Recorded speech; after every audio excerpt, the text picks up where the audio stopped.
Hello mga ka-printing! Ngayong araw ay tuturuan ko kayo kung paano palinawin ang image na inyong na-scan.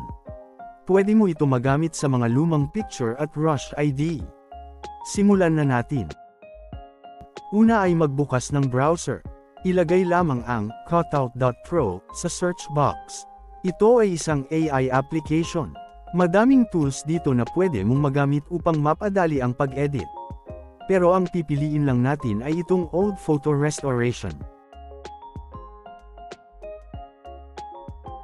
Piliin lamang ang AI Portrait Enhancer, mag-upload ng image na gustong palinawin. Ito ay automatic na ipaprocess ng application. Hintayin lamang matapos at pwede mo na ito ma-download.